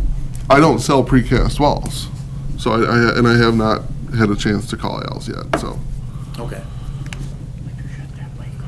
I think we'll just postpone that for a month. Check it out next month. And the item B there, tour view equipment storage area, we're gonna go after this meeting, run out to the highway shop quick, and Al's gonna give us a quick tour of the, Can we Yeah. go back to A for a second? yeah. If the committee chooses and wants to go forward with the Structures Unlimited one, I don't have any issue over that. I really don't. So don't, if it's holding up progress and it's on me, that's on me, and I don't want to hold that up. So if we would choose to go forward, I won't take any issue We to got that. plenty of time at this time Okay. right now. Something we don't Yeah, probably want. this isn't something we're looking to put up immediately, this is, It could be. Summer anytime planning, before- basically. it's planning for the future. is what we're Yep, doing. summer, Yeah. before next Before fall, more or next- less. yeah. Right, and, yeah, just want to be clear that if you want to move forward, I'm not going to be offended because I didn't have my crap together, so. Understand. Yep, we're looking good. Okay. Item E, boom mower quotes and discussion. If I could just back up a Okay. second, please, just on buildings and grounds, I just wanted to give an update. The furnaces are in for the White House shop, and Okay. installation is going to begin this Wednesday, the 15th. Oh, okay. We finally came. They finally came in, Wow. yes. Okay, item A, boom mower quotes and discussion. Okay, I did pass out a sheet to everybody as far as a tally on the boom mowers. It, quite honestly, is very straightforward.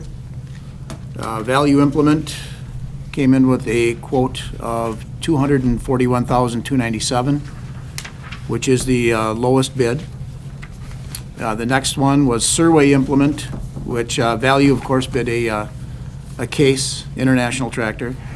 Surway bid a John Deere tractor at $278,308, and Tractor Central bid one, a John Deere also, at $277,022. Now, the issue with Tractor Central was they gave me bids on a tractor that was actually a size smaller than we requested, so it does not even meet specs. So quite simply, we're looking at Value Implement with the best price.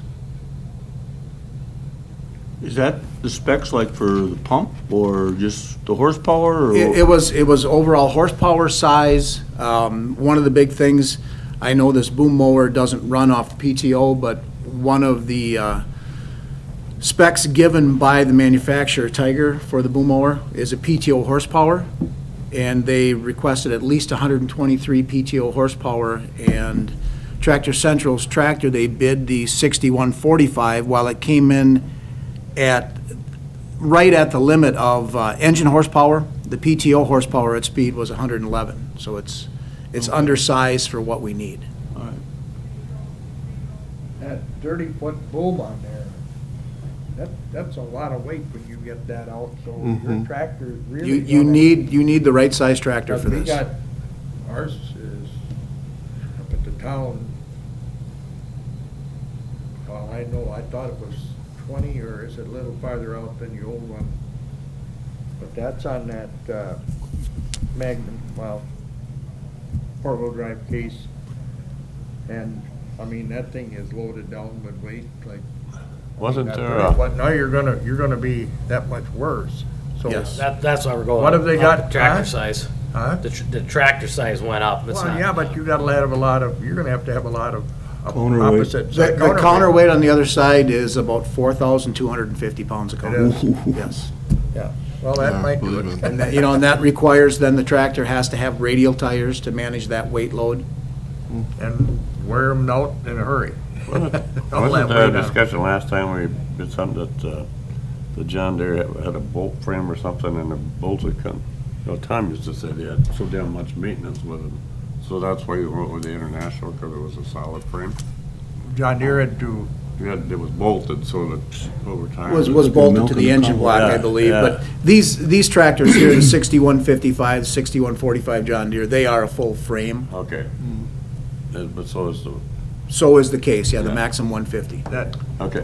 Are we able to handle, you know, I mean, I see the delivery is July, August. Are we gonna be okay until that point, or is this just for the future, or?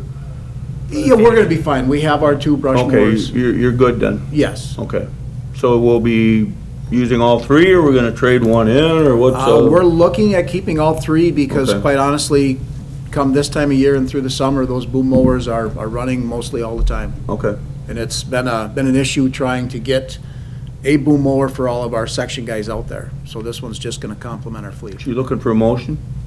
that 36-inch growler Belcher head there. Yes. That's quite a bit heavier than the rotary head that you're gonna put on? It's got a little bit more weight to it. I don't have in front of me the full specs, but that growler That's like- head, It's got like the head that you got on that one, No, this one's different. it's a rotary drum head with carbide teeth, 36 inches wide, and it is able to handle a 10-inch tree, to actually pulverize a 10-inch tree. So but the you one come we've down the got, sides of it. Yeah, down the sides or right down upon the the trunk. one we got spins like this. This growler head, it's got two Yeah, drums. but I thought there was a growler head on that one, Yeah, on the excavator. on the Yeah, excavator, that's yeah, a and growler head on that's- there. That's a rotary disc. It spins like this. That is a disc, yes. Yep, Well, that's a disc. That's got that, like a saw blade on it? yep. No, not a saw blade, it's got carbide teeth. Right, but I mean, he's saying it's like a saw blade, you know, it's Yeah, it's it's a circular. rotary like that, disc. yeah. Yeah. So is this fling material like the other one did? No, this one, the material's Yeah, projected right there. downward. Okay. Or the one we've got, you're referring to, Kurt? That Yeah, sends the that stuff flying all flies over. everywhere. Yeah. Yeah. Well, your rotary head kinda does that too, like, Yeah. you got one They're of them on spread all this. over. Yes, Yeah, there I've is, been you there. know, a basic 50-inch mower deck too. That, Yeah. yeah, that is able to handle, I believe, up to a 6-inch limb, Yeah. but that would be throwing material a Oh, lot yeah, more. yeah. So we almost change heads seasonally just about for it. Yeah. Exactly, So yes. you're doing more brushing, you throw the growler on Yeah. versus just Yes. mowing. Yeah. That's very logical. Yeah, this is just gonna give us a little more diversity. Be a good tool. Oh, yeah. Yeah, it's gonna be very handy for the reach on, you know, Yeah. a lot of our hangover trees. Yeah. It's gonna save a lot in safety-wise too, for, versus trying to have one of our guys or two guys up there trying to cut a tree down. It's got any like protection on top for that same type work then? It's gonna have plexi windows put into it, Okay, which are shatterproof. yeah. Still looking for a motion. I make a motion, we go Okay. ahead with You the go with it. case Maxim 150. I'll second the motion. We start talking tractors, I'm killing this. Yeah, Yeah, you got me. You got You got my audience. Okay, motion made and seconded. Is there any further discussion? Hearing none, all those in favor signify by saying aye. Aye. Aye. All right, Opposed? And then it's carried. Surcharge for Navistar for the two-section trucks. Okay, so the second page of the handout that I gave you guys, this came straight from Navistar. I got it from our dealer for the International River States, that unfortunately, these trucks we have on order, the price has gone up. And Navistar is saying it's, you know, due to no fault of their own, supply issues, increase in material costs. You can read the letter. explains a whole tale of woe, but that is the way it is with everybody.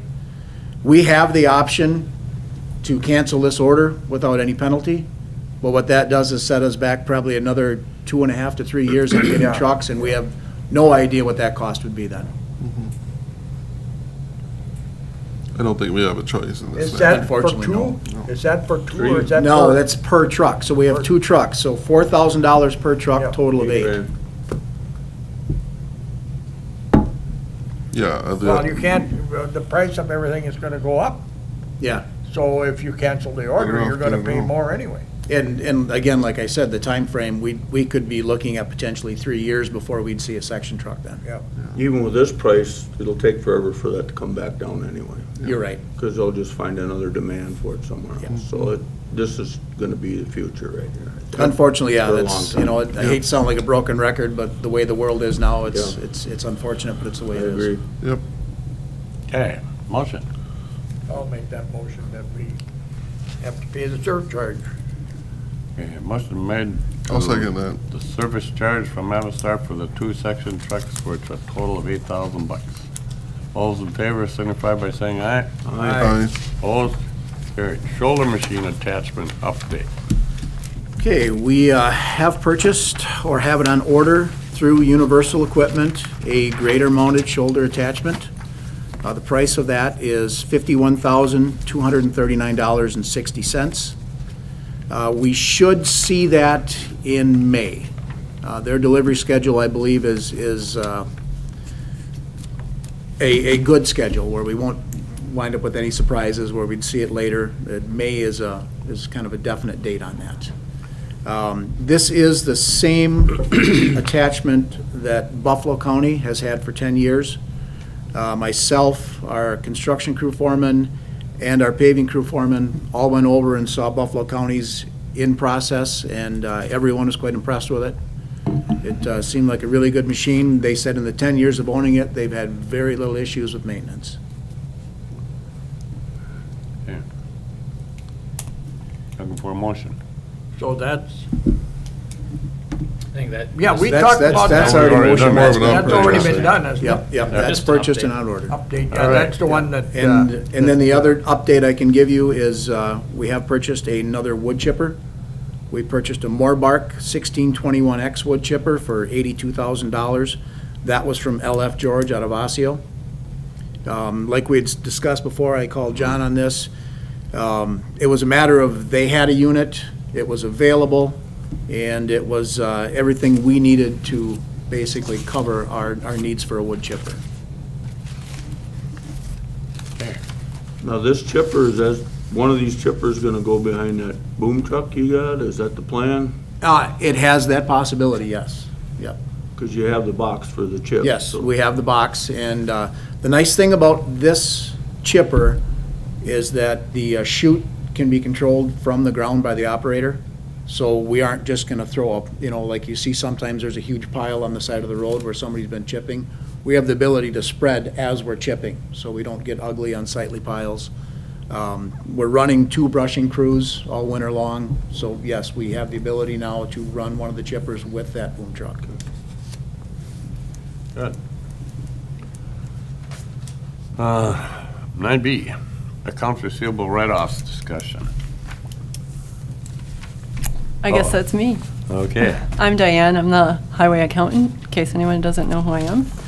I'm just bringing forward some accounts receivable concerns that I had on some prior year accidents back from 2003. Some of them are hit and runs, so we don't know who to bill to. And some of these have been billed, but they've been uncollectible due to relocation changes or just don't want to pay. So the amount of the ones that we have billed in the past came to $17,946. Those are the ones we're asking to write off. They're from 2020 back to 2003. And the hit and run total write-off we're asking for is $41,162.96. So unfortunately, because these are already written to the accounts receivable and have been carried from year to year, and that it's a prior expense, it would affect our administration account for 2021. And the amount of $59,109. So I thought it was very important that we brought it to committee just to let you know. What was the total, 59 what? $59,109.48 would be the total of both sides, Okay. the uncollectibles. Anybody else need more explanation on that? Yeah. It makes no sense to keep carrying it forward if we're not going to collect it, so. And for future collections, we've applied for state debt collection. The Department of Revenue can help us collect some of that. So I'm hoping for future years that if we can't collect on our own, that they'd be willing to help us. They can get it via wages or property or taxes. So we are set up for that already, so from here forward, that will be a little harder not to pay us. Smaller of an issue. Yep. Good. Motion to approve? I motion to approve the write-off. Second. Motion made, seconded to approve the write-offs. Thank you. All those in favor, signify by saying aye. Aye. Aye. Carried. Thank you. General Highway Winter Operations Update. Well, you had your first, Yeah, so, yeah, aside from the snowstorm, snow plow, snow removal, right now, so our road crews who are typically doing road construction during the summer, so our paving crew, basically they are hauling material in. They'll be doing that from now, well, they started here a couple weeks ago already, but they'll be hauling material in until probably April. So that's gonna take care of a bulk of the guys, and then we've got two crews that will be brushing. One crew is brushing right now down on the County Highway D, Creamery Hill, just outside Ettrick. They'll be brushing there for probably a good month or better, and then we're gonna have them move to County Highway G coming up out of Pine Creek to finish out the winter there. Our other crew is currently up ditching on V between Strum and Highway 93. They'll be done ditching this week, and then they're gonna start brushing on County Highway O north of Pleasantville. They'll be brushing all winter between Pleasantville and H in preparation of next year's road construction project. So, yeah, and then snow removal, that's gonna, whenever we get snow, that's what we'll be doing. But for now, that's what's happening with our crews for the winter here. It'll probably remain this way until construction resumes. Okay. Can I ask you a question? Well, they're putting in fiber on B for whatever reason. I don't know. How far are they going with that? Just kind of right up to, that, was Just up to your neighbor. Up to the power line? Yeah. What's That's what that it road looks that like. goes to the west there? Yeah. Just up to Kermit's and then they cut it. Huh? Just up to Kermit's and then Yeah. they cut it. No, this is on B. Oh. So coming east out of Osceola, I don't know what the fiber is for, if that's. Yeah, I don't really know what They that's started, for. well, it started in town, then they, on B, and then they went out of town and. Yeah. up as Yeah, I don't know far why as- they're not running it all the way to Jackson County, but yeah, they're ending I this. thought maybe they were gonna hook up with the, I thought it was TCC that's having it done, because I seen some TCC trucks out there when they first started. JR Underground that's doing the work. Yeah, TCC is probably just there to locate their utilities so they didn't run That could into be, each other. that could be, I don't know that they should really, about all they would have would be Phone. the TV cable Yeah. out there. Yeah. But that would, I don't know, if they buried it, then maybe that's why. But anyway, it's fiber, the way it looks. Okay. Bridge inspection discussion. Okay, so every 2 years, we have to renew a contract for the bridge inspections throughout our county bridges and all the township and municipal bridges. Historically, in the past, we have solicited quotes from engineering firms that do bridge inspections. But in the last 3 cycles, so the last 6 years, maybe even 8 years, Trempealeau County, you guys have selected Core to do the bridge inspections. And when we did this 2 years ago, we received the quotes from the eligible bidders, and Core was not the lowest in the last round. They came in at $179 per bridge, but we still went with them just mainly due to, you know, comfortability. You know, they know our township people, they work with them, they know how we operate, they know our bridges, and it's nice to stay consistent. So I spoke with the bridge inspector again, and this time they are not going to move their prices. They're going to remain the same as they did in the last bid. And so my suggestion is just to go with Core again in this next round rather than putting out bids and potentially going with a different firm. So I'm looking for permission to just stick with Core in this next cycle. As I said, this will be probably their 4th or 5th cycle in a row. Go ahead, Randy. Didn't we talk to a gentleman up in Wisconsin Dells that time that did that kind of thing? Yeah. Oh, it was just starting out? He'd been doing it a while, but he's doing it but kind of by himself, I think, or Yeah. whatever. Did you ever get a card from him? So, I mean, you could at least get it on the bid sheet anyway. I don't know. It's, how much difference is there in the? There's not much. So like in the last go around, so Core came in at 179, and that's who we went with. So we had a bid of 180, we had another bid of 176, and another bid of 159. So I mean they're all right in the ballpark. I know they did a pretty good job last time. We haven't got any complaints from the townships that I know of. I guess I kind of like anything that you can keep the same cost. Especially with the townships. Pretty appealing at this point in time. Yeah. You want to have that familiarity with the townships, because they have a lot of extra caveats that we don't. They have a lot of bridges that are under 20 feet that don't fall in the bridge program that these townships want the inspectors to look at for them, which is a whole separate cost to them. And they know these guys on a personal level now. They call each other, and it's a good relationship to have. Okay. Yes. I just have a question. Is there a county board rule that you have to seek out bids for work that you're going to be done, that's going to be done? No. Because we have to do bids when we purchase things or have work done at the park. It seems to me there was a dollar amount attached to, if it's X amount of dollars, you need to seek out bids. Just a question. Right, yeah. Like as far as engineering and things like that goes, no. When we get into, it depends on the dollar, the funding, where funding's coming from. If we get state funding or federal funding on things and we need engineering services, we have to go through a QBS process, quality basis selection process where we got Well, this is like 4 bridges at $179. Is that what I understand? Or is it $179? It's $179 per bridge. No, $179 per bridge. Okay. And there's over 100 bridges in the, so like. I don't know, I just thought we had to seek bids Yeah. for some board group. You're the chair, you would know. Yeah. Well, it's basically, it's kind of, highway department's a little bit different, like we just approved, All right. was it $300,000 for a boom mower, yeah, boom Yeah. mower. So, And when you get bids, and we did find out, you don't always have to take the low bid. Okay. You do Yeah, whatever's most advantageous, Yeah, yeah. we have people that we love that do work at parks, Yeah. so I just was curious.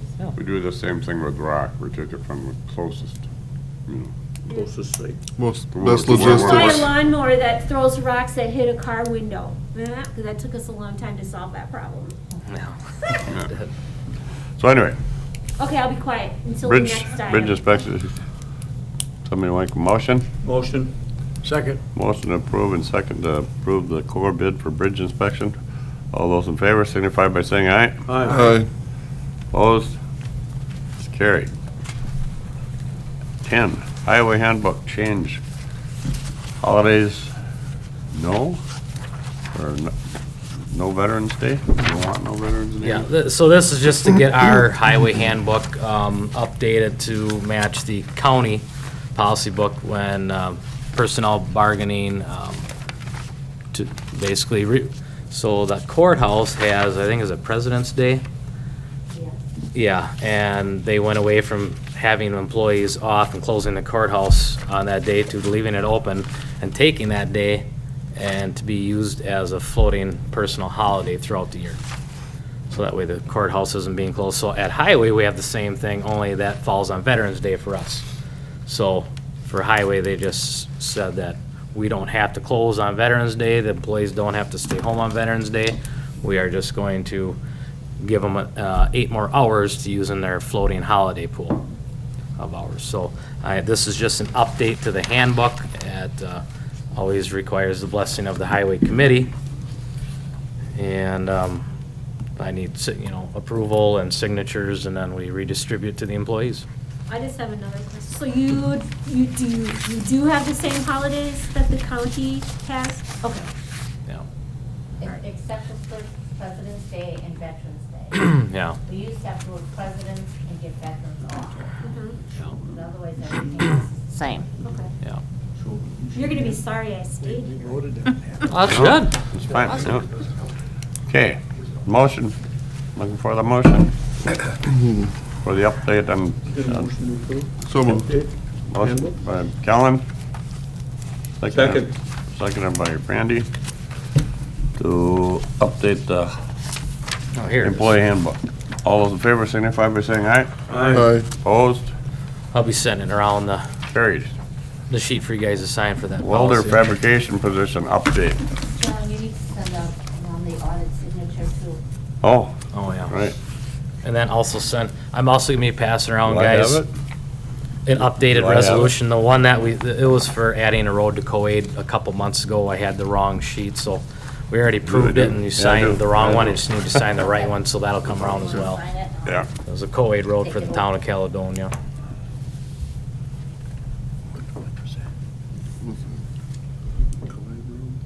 There you go. I'll take that one. You'll make it, take the other ones too? Sure, may as well. And listening and take all three around. Okay.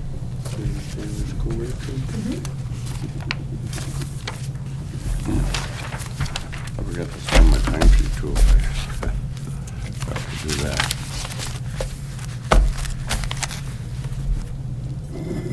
There you go. Welder fabrication position, did you just say that already and I missed it? Nope. So our welder fabricator position, it's been vacant for, 4 months about now? Since October, yeah. 3 months, yeah. So anyway, we are finally to a point where we did finally extend an offer to an individual, and their HR is just working with them through the process right now, and we are hoping to see that individual here by the end of December, hopefully before January, if not early part of January. So we are almost done with this process with this position. So just an update on that. And the past one ended up going into trucking or something? Well, he was our past one. Oh, you were? Yes. No. Yeah. Okay. Asphalt plant operator. Okay, so, looking at the future here, currently, our current asphalt plant operator, he's got a few years left here, and we have been trying already for the last 2 years to figure out how can we get somebody trained to run our asphalt plant. This is not a position where you can just kind of have a guy fill in here and there and learn this position. I mean, this takes steady training for years. They just got to be dedicated to it. I mean, I put up messages on our boards to try and get volunteers of guys to come forward. We haven't had that, but we've had guys maybe express a little interest, but then it's like, well, we can't send him down there to learn because now he's vacating the position he's supposed to be doing. So there's no good way to train somebody to run our asphalt plant. Who is running it now? Dean Kinchy, he's our plant operator. And he came from the private sector, from Matthew, I don't know, about 8 years ago or so, or 10 maybe now. Yeah, I think it was about 11 years ago. 11 years ago. You know, the highway department was fortunate at that time to hire somebody that had asphalt plant operation experience from the private world. It would be nearly impossible to find that today, to draw somebody from Matthew or Sen, or, any blacktop outfit, there's only really about two that even exist in our part of the world. Kind of like a unicorn. Yeah, yeah. So looking ahead, so I've been brainstorming, how can we resolve this? We've got to get somebody trained in, so the day Dean wants to, retire, we're set and ready to go. And the only thing I can come up with is we need to create another position, add another position, full-time position at our highway department, for this individual to work with Dean year-round, every day. And to help with that, we also are a little short in our sign shop. So during the, say, off-construction time, when we're not full-blown paving, or there's kind of some slower days at the asphalt plant, this individual could then be split into the sign shop to help the sign guy as well, be an assistant to him. And then always he just also fill in as, we have guys taking vacation all the time. We've always got guys missing. Every day there's somebody gone, and we have to figure out who are we backfilling for this guy, but it still leaves a vacancy somewhere in the department, whether a guy has gone sick for the day or he's on vacation for a day or a week or whatever it is. So as far as keeping this person busy, not a concern. As far as budget-wise, again, not a concern, because we are self-generating. We have a self-generating fund that covers our payroll. His payroll would come out of our bituminous fund. So I want to start here with, some discussion and concerns, and hopefully move to a motion and approval that we could then take to personnel bargaining and have the discussion with personnel bargaining to, further advance this idea along and get a position created with personnel bargaining and human resources. Any questions, you guys, or discussion on what I'm trying to do here? Got one. How many years do you think he's got left before he's Well, planning? 3 or 4, he said. 3 or 4? Yeah. And you're gonna have one person? It's one person that runs that shack. Okay. Yeah. So when he leaves, you're gonna put somebody else in that position to kind of keep it going like that? Yeah, so my idea is to hire this person, so when Dean leaves, he just takes right over for Dean. You'll take over, then you'll bring another person up to kind of... Well, so my thought right now is this would go away then, if we can. Maybe we're gonna become so dependent on it, we're gonna wanna fill it and stay at 55 people. Right now, we're at 54. Well, I guess my thinking is that he turns up sick or whatever, he's in the hospital for an extended period of time, you gotta have somebody else there that can run that plant beside one guy. That's the issue we're running with right now. Well, that's my Yeah. point, if Dean retires, I think you should bring somebody else up, Yeah. and so you have 2 people there at least, your chances are better of keeping going. Sure. And that's a discussion we can have in 3 years from now when Dean gives us his notice, and we But I can mean, decide then. it's something I think you should remember to keep on the table, so that you can keep that position open, so you can keep bringing somebody else in there, because Yeah. that's very important to this county right now. Oh, that's, Everybody we've ever talked to said it'd be the dumbest thing you ever did is to get rid of that plant, so. right. So you gotta keep the plant going, and if it's one person that's doing it and something happens to him, you're kinda right back where you were to begin with. It's a lot of risk to have in one person, really. Yeah, it is. Just because the way life happens. It's gotten us nervous many days, Yeah. when So I Dean would like ain't to there. keep that position kinda going, like you're talking about doing. Not a bad idea. I would agree, speaking from the personnel committee, I can't see you creating a position and then getting rid of it.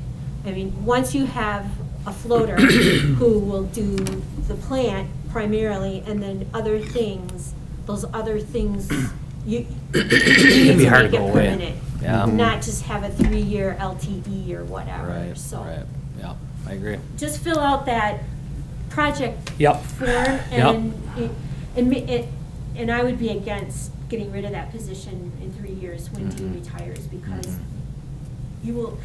you're right, you've gotta have somebody that's always gonna be able there to handle the plant. You never know what's gonna happen when you wake up in the morning, So, Yeah. that would be my suggestion Okay. as a personnel Yeah. bargaining person.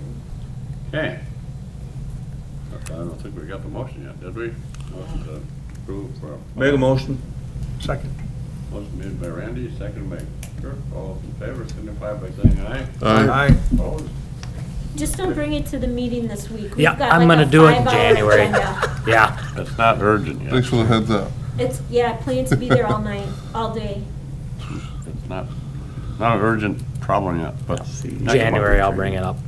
New CDL training requirements. Okay, new CDL training, so starting February 7th, 2022, there are going to be new CDL training requirements by the federal government. So just to give you the difference of what's going to occur, so current practice and past practice has always been, say you have a candidate who doesn't hold a CDL and we want to get him trained for a CDL. It's just been a simple matter of running down to the DMV, getting your CDL permit. We give him a truck to drive for however long he wants till he feels comfortable with it. Then there's a written portion that they do, and then they go take their tests when they feel good about doing it, and they pass or fail the test, but go till they pass the test, they got their CDL. Well, starting February 7th, 2022 here in a little over about 2 months, they are now implementing a new classroom process that needs to occur in order for somebody to obtain their CDL license. The things that will remain the same are they're still going to be able to just go down and get their permit and drive with the permit, but they cannot go for their CDL test, their driving test, until they pass these prerequisite classroom courses. It's all going to be issued online. They're estimating in about 15 hours of classroom time. Could be 25 hours. It could be 15 hours for some people. It could be 40, 60, 70 hours for others, depending on how That's the grasp. Yeah, on the individual, how good they read off a computer and how intelligent they are and how good they are at test taking and so on. The thing that we need to discuss here is in the event we ever need to hire a candidate without a CDL, these new requirements cost $350 per candidate. And like I said, it's going to require hours of time for them to pass this class. So we need to kind of think of an idea, and I'll have to get HR and personnel bargaining involved, but number one, do we want to pay for that $350 fee for that candidate? Or should we make them pay for it? How much was it? $350. So that's issue number one. Do we want to pay for it, or do we make them pay for it? Issue number two is, do we want to allow them time here while they're on the clock getting paid by the county to complete this course, which could be 15 to 40 hours of time? Or do we just say we make them do it on their own time outside of work, at home, after supper, at night? So we need to talk about this and, come up with the game plan. I think they have them required. They can do it at home. What happens a lot of times is you invest that kind of money into them and they'll take off and go somewhere else and you just lose that money. Yeah, I was gonna say, if I wouldn't have an issue fronting the $350 or something like that, with a contingency of expecting them to stay X amount of time. There's gotta be a contingency towards it, or, something like that. I don't wanna. But do we fine them if they leave early, or? How do we enforce If that? there's a way we can structure it, I Yeah. don't know, but that's where my head goes. Yeah. One idea I've already heard is we have them pay for the $350 up front, and we could set it a 1 year or 2 year, whatever we want, and at the end of that term, we give them a reimbursement check. And I like that.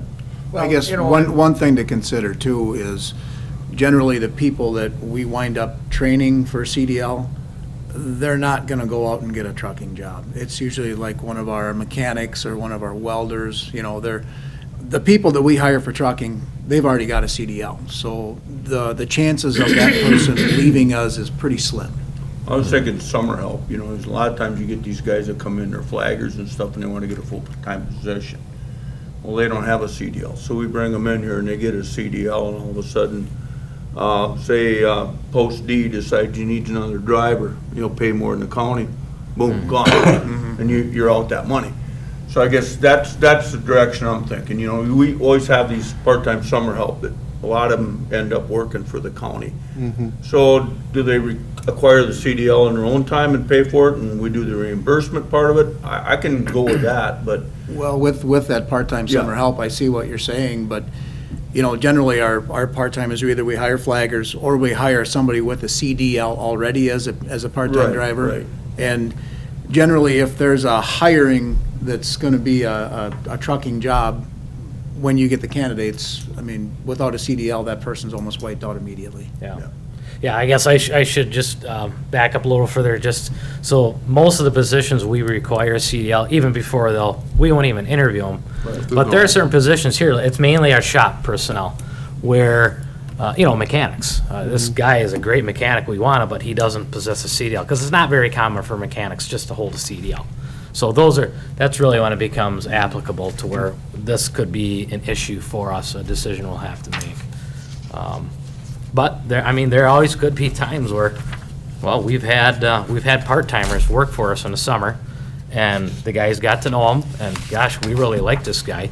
We want him full-time, because there's a full-time position coming open, but geez, he doesn't hold a CDL, because we didn't need it for that summertime position, but you need it if you come working full-time. So it can happen. There are scenarios where it could happen even with an equipment operator, where we might need to, help them get a CDL.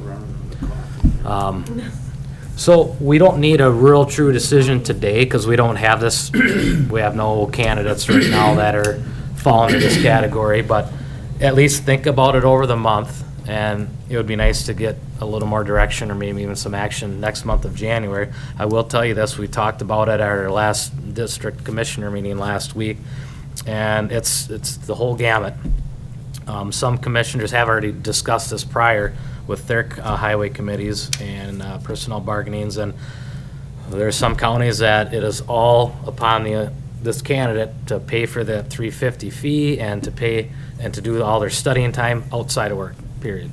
There are some that are paying the full boat. They'll pay the candidates $350 fee, and they'll give them time at work to study, and that's all. We've got one extreme to the other, and there's everything in between.